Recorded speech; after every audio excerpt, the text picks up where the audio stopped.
ሰላም ጤና ይስጥልን ተመልካቾቻችን። በአማራ ክልል ነገሮች በየለቱ እየተቀያየሩ ነው። በአገዛዙ በኩል ቀጣዩ አቅጣጫው ወዴት ሊሆን እንደሚችል ፍንጭ የሰጠ እንደሆነ እየተነገረ ነው። ደብረ ታቦር በከፊል የገቡት የአማራ ፋኖ ብሔራዊ ንቅናቄ ኃይሎች እስር ቤቱን በመስበር በርካታ ከፋኖ ጋር በተያያዘ የታሰሩትን ማስለቀቃቸውን ነው ያገኘነው መረጃ የሚያመለክተው።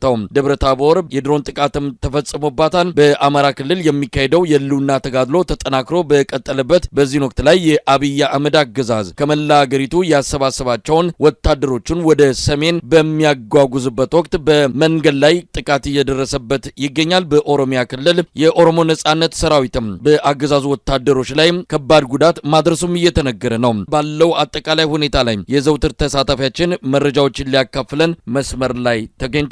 ወደሱ አልፋለሁ። አመሰግናለሁ መሳይ። እንግዲህ በሰሞኑ በሁለትና በሶስት ቀናት ውስጥ የአማራ ፋኖ ብሔራዊ ንቅናቄ በአማራ ክልል በዋናነት ደግሞ በደቡብ ጎንደር፣ በማዕከላዊ ጎንደርና በምዕራብ ጎጃም እንዲሁም በሰሜን ሸዋ እና በምዕራብ ወሎ አካባቢዎች ታሪክን የቀየረ ወታደራዊ ድሎችን ነው ማግኘት የቻለው። እንግዲህ ገና አንድ ሰዓት ባልሞላ የውጊያ እንቅስቃሴ ላይ ከፍተኛ ኪሳራ እየደረሰበት ተበትኖ ወደ ከተሞች እየሸሸ እንደሚገኝና የፋኖ ኃይሎች ደግሞ ተከታትለው በመምታት በከተማው በታሪክ ለመጀመሪያ ጊዜ ደቡብ ጎንደር ዋና ከተማ የዞን ዋና ከተማን መቆጣጠር ችለዋል። የአማራ ፋኖ ብሔራዊ ንቅናቄ በደቡብ ጎንደር ሁሉም ወረዳዎች በሚያስችል ደረጃ ከ3 ቀናት በፊት ተቆጣጥረው በርካታ በአገዛዙ ጦር ላይ ድምሰሳ መፈጸማቸው ይታወቃል። እንግዲህ በአገዛዙ ጦር ላይ ከፍተኛ ሰብአዊና ቁሳዊ ጉዳት የደረሰበት ውጊያ ተስተናግዷል። ደብረ ታቦርን ከበባ በመፈጸም በአራቱም የመውጫ በሮችና የመግቢያ በሮች ላይ ጥቃት መፈጸማቸውንና በበርካታ ቦታዎች ላይ የፋኖ ኃይሎች ሲንቀሳቀሱ መታየታቸውን በተለይ በአገዛዙ ጦር ካምፕ ማለትም አጅባር ሜዳ ተብሎ የሚጠቀሰው እንዲሁም አስፋው ግራር ተብሎ በሚጠቀሰው የሚኒሻ ካምፕ ላይ እንዲሁም የአድማ ብተና ካምፕ ላይ ኢየሱስ ቤተክርስቲያን አጠገብ የሚገኘው የሚኒሻ ካምፕ ላይ ስራ አመራር ተብሎ የሚጠቀሰው የብልጽግና አመራሮች መሽገው የተቀመጡበት ማረሚያ ቤቱ አካባቢ በከተማው መሃል ሰኞ ገበያ በሚባለው አካባቢ ላይ እንዲሁ ውጊያ ሲደረግ ውሏል። የደብረ ታቦር ከተማ እምብርት የሆነው ቤርሙዳ ተብሎ የሚጠቀሰው የከተማው እምብርት ላይ የፋኖ ኃይሎች ተቆጣጥረው ወደ ድንበር አካባቢ እንቅስቃሴ ሲያደርጉና በከባድና በቡድን መሳሪያ የታገዘ ከፍተኛ ውጊያ ሲደረግ መዋሉን ነው መረጃዎች የሚያመላክቱት።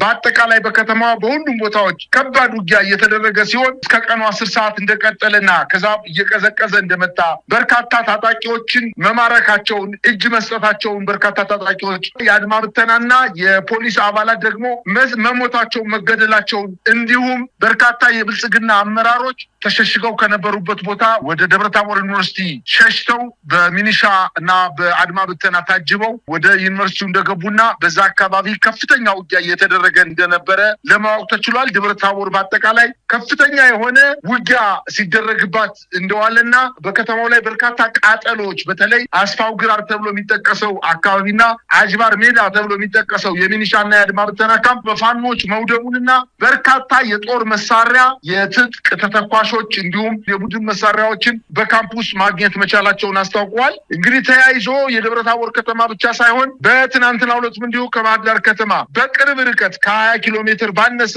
ርቀት ላይ የምትገኘው የደቡብ ጎንደር ሐሙሲት ከተማን የፋኖ ኃይሎች ተቆጣጥረዋል። ይህን ተከትሎ በባህር ዳር ከተማ ላይ ውጥረት እንደነገሰ ለማወቅ ተችሏል። እንግዲህ የአብይ አህመድ ጦር ተጨማሪ በሜካናይዝድ የታገዘ ጦር ወደ ደብረ ታቦር ለማንቀሳቀስ ሙከራ ያደረገ ቢሆንም በተለይ በወረታ አድርጎ በአለም ሳጋ አድርጎ ደብረ ታቦር ለመቆጣጠር በሜካናይዝድ ታጀበ 2 ክፍለ ጦር ረጅም ርቀት የተጓዘ ቢሆንም አለም ሳጋ ከሚባለው ቦታ ላይ ሲደርስ ከባድ የደፈጣና የቆረጣ ጥቃት ደርሶበት ወደ መጣበት ተመልሶ መሸሸቱንና ወረታ ከተመለሰ በኋላ ደግሞ በአዲስ ዘመን አድርጎ በእብናት ከተማን ወደ ግራ አትቶ ወደ ደብረ ታቦር ከተማ እየገሰገሰ እንደሆነና የፋኖ ኃይሎች ግን በዛ አካባቢ በተለይ በዩኒቨርሲቲው አካባቢ ራሳቸውን አዘጋጅተው እየጠበቁት እንደሚገኙና በአጠቃላይ ደብረ ታቦር ከባድ ጭንቀት ውስጥ እንደገባች ነገር ግን ከባባድ የሆኑ መሳሪያዎች ወደ ከተማዋ እየተተኮሱ በርካታ ህንፃዎች በእሳት መያያዛቸውን ለማወቅ ተችሏል። በሌላ አቅጣጫ ሌላ ተጨማሪ ጦር ያስገባ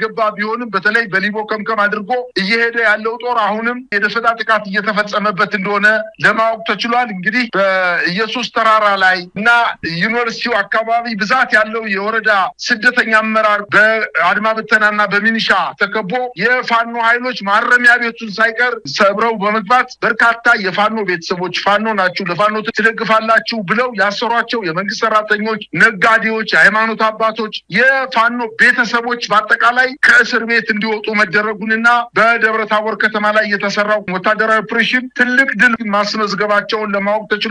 እንግዲህ የአገዛዙ ጦር ይህን ተከትሎ በደብረታቦር ከተማ 11 ጊዜ የድሮን ጥቃት መፈጸሙ ለማወቅ ተችሏል። ጥቃቱ የተፈጸመባቸው አካባቢዎችም አየር ማረፊያ ተብሎ የሚጠቀሰው መንደር፣ ወይብላ ማርያም ቀበሌ፣ ቄራ ኡራኤል ቤተክርስቲያን አካባቢ፣ ወርቄ እየተባለ የሚጠራው አካባቢዎችና በርካታ ቦታዎች ላይ የድሮን ጥቃት ተፈጽሞ ቃጠሎች መድረሳቸውንና ነገር ግን የፋኖ ኃይሎች በድሮን እንዳለመጠቃት ጥንቃቄ ያደረጉ ስለሆነ በፋኖ ኃይሎች ላይ የደረሰ ጉዳት እንደሌለ እንግዲህ ውጊያው ጠንካራ የነበረ ሲሆን በተለይ በማረሚያ ቤት አካባቢ ወመህሎ ተብሎ የሚጠቀሰው አካባቢ፣ ግራር ሰፈር ተብሎ የሚጠቀሰው፣ ጎንደር በር፣ አባረጋይ ተብሎ የሚጠቀሰውና ወይብላ ማርያምና እብናት መውጫ ዋናዎቹ ከባድ ውጊያ የተደረገባቸው አካባቢዎች እንደሆነ ለማወቅ ተችሏል። በከተማዋ መሃል በሚገኙ ህብረት ሆቴል ተብሎ በሚጠቀሰው ሆቴል በረንዳ ላይ ስሙን ለጊዜው መጥቀስ ያልተቻለ አንድ ወታደራዊ አዛዥ በሆቴሉ ግቢ ውስጥ ተገሎ መገኘቱን ለማወቅ ተችሏል።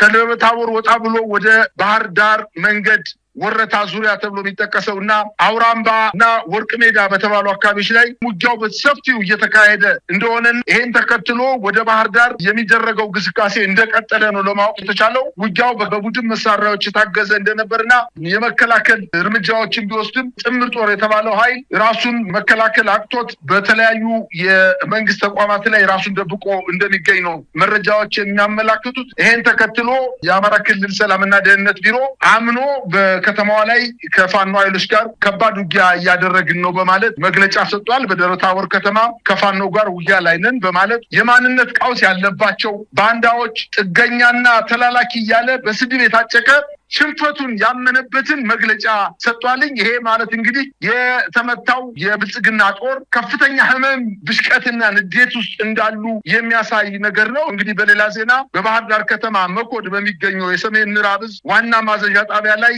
የሚገኙ የአገዛዙ ጦር ግምገማ ላይ ተቀምጠው ነበር። በዚህ ግምገማ በደብረታቦር ከተማ እንዲሁም በተለያዩ አካባቢዎች በደቡብ ጎንደር፣ በሰሜን ሸዋ እንዲሁም በምዕራብ ወሎ አካባቢ እየተደረገ ባለው ጦርነት ላይ በዘፈቀደ ወታደራዊ ጥቃቶች እየተፈጸሙ በርካታ ሲቪሊያን በመገደላቸው በዚህ ያልተስማሙ የአማራ ተወላጅ ወታደራዊ መኮንኖችና ተዋጊ ወታደሮቹ ጥቃት በፋኖ ላይ ብቻ ነው እንጂ በሲቪሊያን ላይ መሆን የለበትም ብለው ጥያቄ በማንሳታቸው መሳሪያቸውን አውርዱ በመባላቸው በመካከላቸው ውጊያ ተቀስቅሶ ከሁለቱም ሳይድ መሞታቸውና በተለይ ከነሙሉ ትጥቃቸው ማታውኑ ከባህር ዳር ከተማ መኮድ ጠፍተው የፋኖ ኃይሎችን መቀላቀላቸውን ተከትሎ ትጥቃቸውን አውርዱ በማለት ግጭት በመኮድ ግቢ ውስጥ እንደተካሄደ ነው መረጃዎች የሚያመላክቱት። እንግዲህ በሌላ ዜና በባህር ዳር ዙሪያ የሚገኙ ከተሞች ማለትም ጭስ አባይ፣ ጎንባት፣ አንዳሳን፣ ዴንሳባታና ደና ማርያም ተብሎ የሚጠቀሱ ባህር ዳር በቅርብ ርቀት ላይ ያሉ ከተሞች ላይ የአማራ ፋኖ ብሔራዊ ንቅናቄ የቴዎድሮስ ዕዝ ባደረገው ማጥቃት እነዚህን 5 እና 6 ከተሞች መቆጣጠሩንና የአገዛዝ ጦር በዚህ ከተማ ላይ የነበረ ምሽጉን ትቶ ወደ ባህር ዳር ከተማ ማፈግፈጉን በተለይ ጭስ አባይ በተባለው ወታደራዊ ካምፕ ላይ በተደረገው የማጥቃት እንቅስቃሴ የአገዛዝ ጦር ክፉኛ እንደተመታ የቡድን መሳሪያዎች ዲሽቃን፣ ሞርተርን፣ ስናይፐርን ጨምሮ የነፍስ ወከፍ ክላሽ መሳሪያዎችን መማረክ መቻላቸውን በአሁኑ ሰዓት እነዚህ የጠቀስኩት ጭስ አባይ፣ ጎንባት፣ አንዳሳ፣ ዴንሳባታና ደና ማርያም የሚባሉ ከተሞች በፋኖ ቁጥጥር ስር መግባታቸውን ተመላክቷል። በአጠቃላይ አገዛዙ ከሰሞኑ በፋኖ ከፍተኛ ወታደራዊና ሰብአዊ ኪሳራ የደረሰበትና ከፍተኛ ወታደራዊ ጠቀሜታ ያላቸውን ቦታዎች እየለቀቀ በምላሱ ብቻ ያለ የሚመስለው መንግስት ሆኖ ታይቷል። አሁን በብልጽግና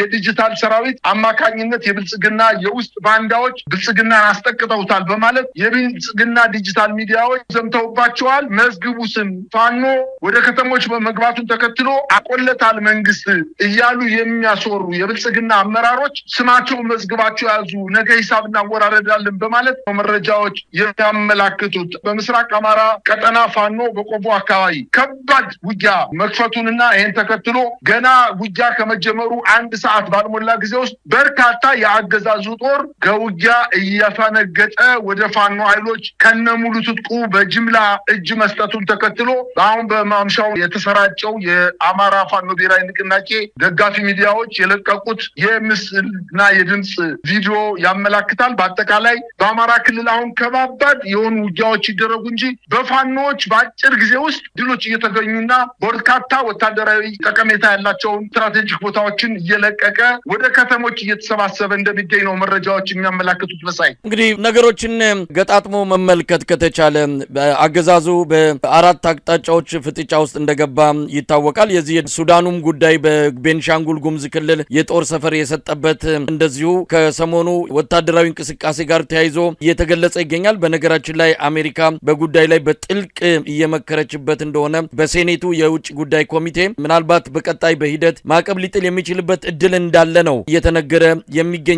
አገዛዙ የገባበት ቅርቃር መፍትሄ በእጁ እንደሌለ የሚያሳይ መሆኑ ነው። ሌሎች ኃይሎች ገብተውበት መፍትሄ ካላገኙ በስተቀር በአብይ አህመድ እጅ ላይ አሁን የመጣውን ቀውስ ለመፍታት የሚያስችል እንዳልሆነ ድምዳሜ ከሚደረስበት ምዕራፍ ላይ እንገኛለን። ለማንኛውም አብይ አህመድ በግራ በቀኝም ተወጥሯል። ነገር ግን ሀገሪቱ ሰላም ያለች ሁሉ ነገር ይሞላላት አድርጎ በሚቆጣጠራቸው ሚዲያዎች መግለጹን አጠናክሮ ቀጥሎበታል። ሀገሪቱ በሁሉም አቅጣጫ ግን እሳት እየነደደባት ይገኛል። እንደምንሰማው ከሆነ በተለያዩ የጦር ሰራዊቱ የሕክምና ተቋማት በቁስለኛ ወታደሮች መታጨቃቸውን፣ የጦር ኃይሎች ሆስፒታል አዲስ አበባ የሚገኘው ሙሉ በሙሉ በቁስለኞች መያዙንና ሌሎች ታካሚዎች በአስቸኳይ እንዲወጡና ሌላ አዲስ ታካሚ እንደማይቀበሉ መግለጻቸውን ነው የሰማ ነው። እንደዚሁም በተለያዩ አገሪቱ ካምፖችም ከውትድርና ውጪ ያሉትም በተለያዩ ተሳትፎች ከሰራዊቱ ጋር የሚገኙ አካላት ጭምር ወደ ጦር ግንባር እንዲሄዱ እየተደረገ ነው። አጠቃላይ ሁኔታው አብይ አህመድ ሁሉም ነገር ወደ ጦር ግንባር ይመስላል። ሰራዊቱን እያጓጓዘ ነው። በአውቶቡስ ትልልቅ መሳሪያዎች ወደ ሰሜን አቅጣጫ እየተጓዙ ነው። እንግዲህ መጪው ጊዜ ምን ሊሆን እንደሚችል አናቅም። የአፍሪካ ህብረት ስብሰባ አዲስ አበባ ላይ ይካሄዳል። ይሄ ስብሰባ ከተጠናቀቀ በኋላ ጦርነቱን ለማካሄድ አሊያም ለማስቆም የሚችል እድል ካለ ፖለቲካ ታዛቢዎች ይህን አጋጣሚ እየጠበቁ ነው ያሉት። እስቲ አጠቃላይ ነገሮቹን ነጠብጣቦቹን በማገናኘት ምን ሊሆን ይችላል? በቀጣይ ምን እናያለን? መሳይ አገዛዝ እኮ አሁን የለም ማለት ነው የሚቻለው። እውነት ለመናገር የ6 ወር እቅድ፣ የ3 ወር እቅድ፣ የ1 ዓመት እቅድ፣ የ3 ዓመት እቅድ፣ የ5 ዓመት እቅድ የሚባል በብልጽግና ዘመን እኮ የለም። ለአንድ ቀን ነው የሚኖሩት፣ ለአንድ ቀን ነው ዋጋ የሚከፍሉት፣ ለአንድ ቀን ነው ቅድም አውጥተው እንቅስቃሴ የሚያደርጉት፣ ለአንድ ቀን ብቻ ነው። እንደው ምን ይባላል ማምሻም እድሜ ነው የሚባል አባባል አለ። እንደው ማምሻ እድሜያቸውን ለማስረዘም ካልሆነ በስተቀር መሽቶባቸዋል እኮ። እውነት ለመናገር የነጋበት ጅብ ሆኗል እኮ ብልጽግና። ደብረ ታቦር ላይ በተደረገው እጅግ በጣም የሚያስገርመው ነገር የተማረኩ የአድማ ብተናና የሚኒሻ አባላትን ምንድነው ያሏቸው? የኤርትራ ጦርና የህወሓት ጦር መጥቶ እነሱ ነው የሚወጓቸው። ፋኖ የሚባል በደቡብ ጎንደር የለም።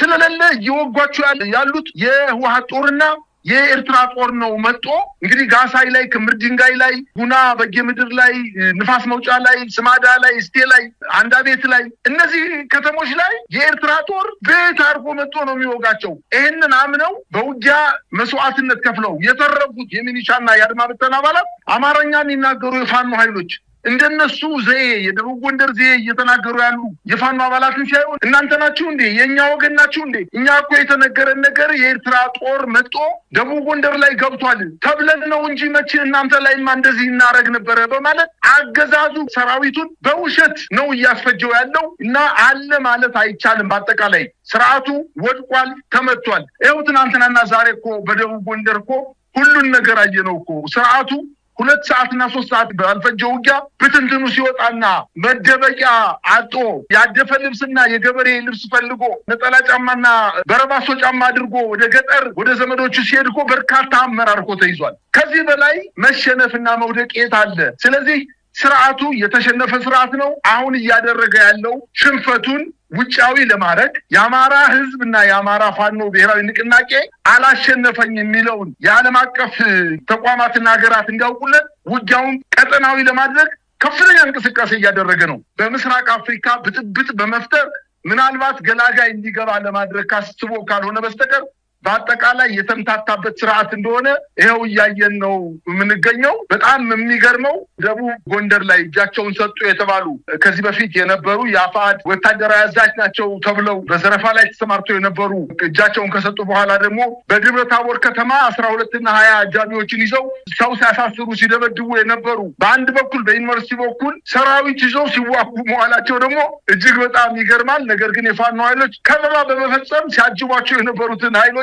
ደምስሰው እነሱንም ከምሽጋቸው አስወጥተው ከፍተኛ የሆነ ክሳራ እንዳደረሱባቸውና በአጠቃላይ እየተካሄደ ያለው ውጊያ ምናልባትም ምርጫው እስከ መድረሱ በፊት በዛ አካባቢ ያለውን የአማራ ፋኖ ብሔራዊ ንቅናቄ ጉልበት በመቀነስ የምርጫ ጣቢያ ያገኛለሁ ብሎ አስቦ የጀመረው ውጊያ ነገር ግን በእጁ ጨብጧቸው የነበሩ ከተሞችን እንዳጣና አሁን እዛ አፍንጫቸው ላይ የአማራ ፋኖ ብሔራዊ ንቅናቄ በክልሉ ዋና ከተማ 5 እና 6 ኪሎ ሜትር ርቀት ላይ ውጊያዎችን በመክፈት በአጭር ጊዜ ውስጥ ወታደራዊ ካምፖችን እየተቆጣጠረ እንደሚገኝ ነው መረጃዎች የሚያመላክቱት።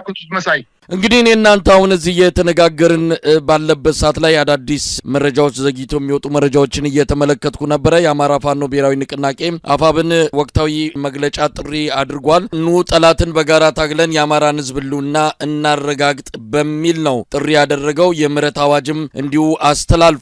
በየደረጃው የሚገኙ የብልጽግና አመራር አባላት፣ ሚሊሻም፣ ሰላም አስከባሪና በሌላም ስያሜ ብልጽግና ያደራጃቸው ታጣቂዎች ካሉ የክልል አድማ ብተናና መደበኛ ፖሊስ አባላት በሀገር መከላከያ ሰራዊት ስም በየቀጠናው የተሰማሩ እግረኞችና ያገዛዙ መኮንኖች በዚህ የምህረት አዋጅ አማካኝነት ተጠቅመው እጃቸውን እንዲሰጡና ስርዓቱን እንዲለዩ ነው ጥሪ ያደረገው። የምህረት አዋጁ በርካታ ነገሮችን የያዘ ነው። በተለየ ሁኔታ የምናቀርበው ይሆናል። በሌላ በኩል የቀጠናውን ትኩሳት በተመለከተ አዳዲስ መረጃዎች እየወጡ ይገኛሉ። የአፍሪካ ህብረት በሱዳን ያለውን ቀውስ በተመለከተ እጃቸውን ያስገቡ ኃይሎች በአስቸኳይ ከድርጊታቸው እንዲቆጠቡ ያሳሰበበትን መግለጫ ነው ያወጣው። ይሄም ሮይተርስ በቤንሻንጉል ጉሙዝ ክልል የአብይ አህመድ አገዛዝ ለሱዳን አማጽያን የጦር ሰፈር መስጠቱን መጋለጡን ተከትሎ ነው የአፍሪካ ህብረት ይህንን መግለጫ የሰጠው። ምናልባት የአብይ አህመድ አገዛዝ በተለይ በዚህ ጉዳይ ላይ እጃቸውን ያስገቡ በአፍሪካ ህብረት መግለጫ ደስተኞች እንደማይሆኑ ይጠበቃል። የተባበሩት አረብ ኤሚሬትስ በሮይተርስ ዘገባ ላይ ተቃውሞ አሰምታለች። እጄ የለበትም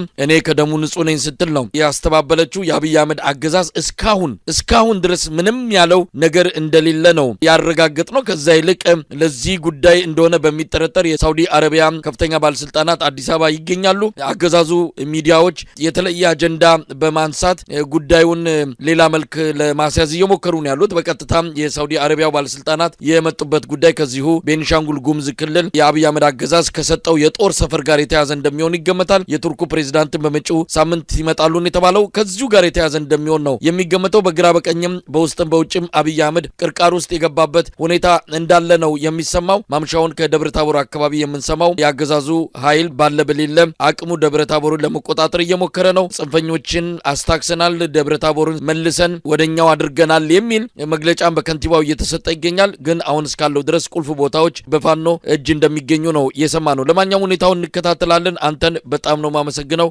መልካም ቀን። እኔም አመሰግናለሁ መሳይ።